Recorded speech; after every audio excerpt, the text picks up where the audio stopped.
What up, y'all? All right, look how I missed. But I wanted to talk about trust and rebuilding back trust in our relationships. Um, this can help the married folk, and this can also help all relationships, all forms of relationships. When you are rebuilding trust, it takes, first and foremost, willingness. Like you have to be willing. If a person is not willing, I don't care what you do, it's not going to be effective in building the trust because you don't have a willing participant in building it back up or rebuilding it back up. And so a lot of times we approach rebuilding trust as if we can do the same thing that we did before. Like, oh, okay, it'll just blow over. Or, oh, okay, we can continue doing the same thing we've done. But then we forget that for certain people, especially if they're not at a certain maturity level, or if there's been certain damaging things that have been done to the relationship, you're really going to have to go the extra mile. And you're not going to, and you're not going to just, it's not going to be a one-time thing. Like, for instance, let's say, using for example in marriage, let's say you have infidelity. And it's been infidelity on a number of occasions. You can't just think that one gesture or one good gesture is going to be enough to rebuild that person's trust. Like, you legit have to kind of go past your comfort zone in rebuilding that. Like, you're going to have to kind of go above and beyond, because that person needs to know that you're really serious. And it may take some months, even years. But once again, from the first point, if you're not willing to do it, then it's gonna crumble. And so I'll use an example with me and God. And when I feel like the Holy Spirit brought this to me. So when God brought it to me, I was like, yes, this is so good. My trust in the Lord was tainted as a believer in my beginning stages because of the people who I trusted to teach me about God. And so because I didn't trust God to be somebody that I could rely on, or somebody that I could run to, or somebody who I could rest in, I ran from God. I ran from Him. And so the great thing about God, when I think back to 2016, the end of 2016 and 2017 and even 2018, God really, in my opinion, was working overtime to build my trust. And the great thing about it is God knew that I had problems with trusting Him, but He wasn't the one that broke my trust. He wasn't the one that broke my trust. It was situations that happened in my life where I lost trust in God because of either offenses in church, or either situations from people, or either erroneous knowledge that I was given as a little girl in church. That broke my trust in God. And guess what? God was more than willing.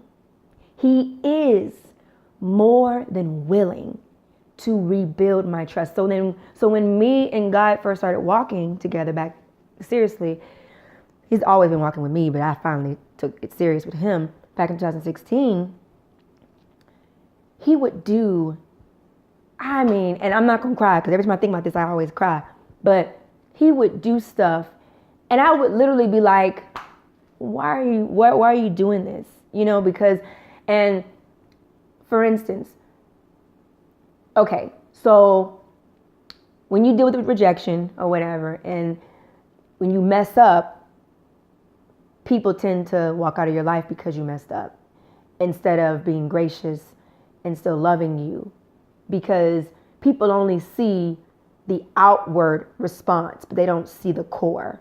And so thank God, God can see my heart and he can understand why I do the things that I do, and he can love on me accordingly, you know? And so I would legit mess up, and I would be like, man, I done messed up. All right.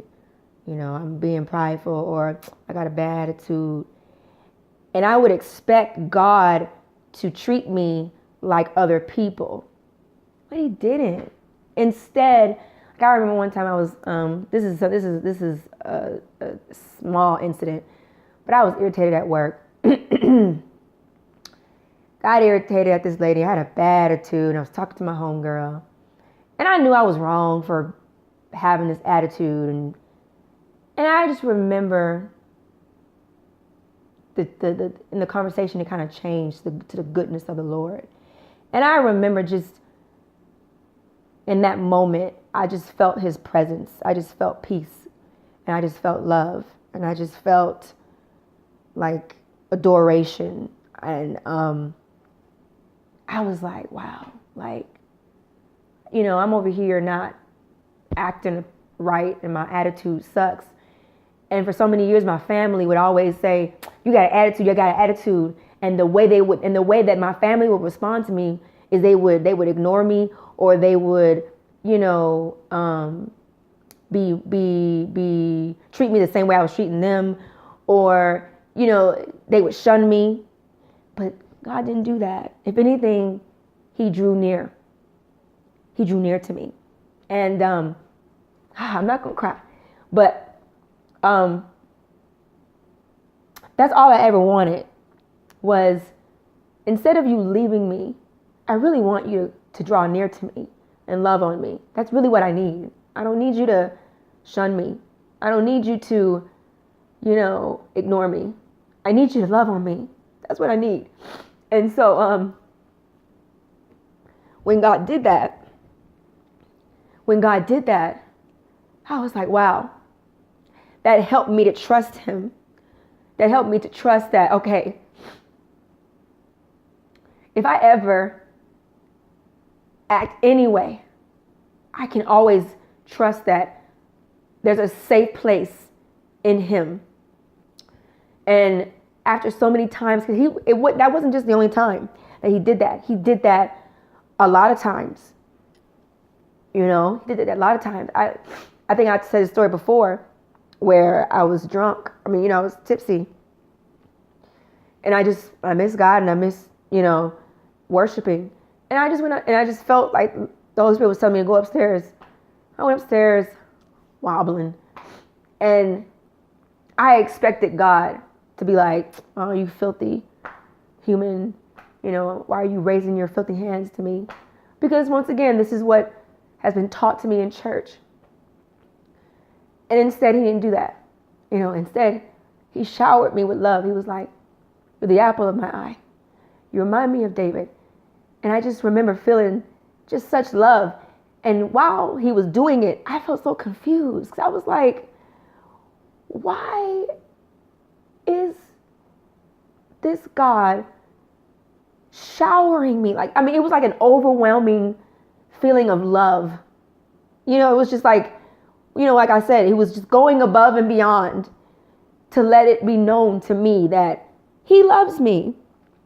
And so, you know, when it comes to building back our trust with those that we love and those that we get in relationships with, friendship, romantic or whatever, you know, when trust has been something that has been broken, if you love each other, you're going to have to go past your comfort zone to rebuild the trust back. You're going to have to go above and beyond sometimes with certain people. You are going to have to do a little bit more if you love people, if you're willing. And so if God can do it for us, if God can do it for me, because once again, it wasn't him that broke my trust. God didn't do anything to me. But he took the responsibility of other people's actions, other people's faults. And he said, I'm going to take on this. And my daughter is going to, still, I'm God. I made the universe. She's still going to be hesitant to trust me. She's still going to be kind of standoffish towards me. She's still going to think these things negatively about me. But I'm going to relentlessly pursue her. And I'm thankful. I'm thankful for his relentless pursuit of me in my heart, because if it wasn't for his relentless pursuit, I wouldn't love him the way I love him now. And so I wanted to just encourage you guys. I'm not perfect and I'm still growing in love too. But I want you guys to be encouraged to fight for each other and take the extra step for people. I'm still growing in this too, because I've been hurt by people, and I got a big heart. And sometimes I can be taken advantage of, and you don't want people to take advantage of you. But I'm learning that when God gives you something, or he makes you a certain way, it's a gift, and it's for you to be used so that you can help other people and inspire other people to be better. And so don't change your nature, or don't let your nature become tainted because other folks don't know who they are.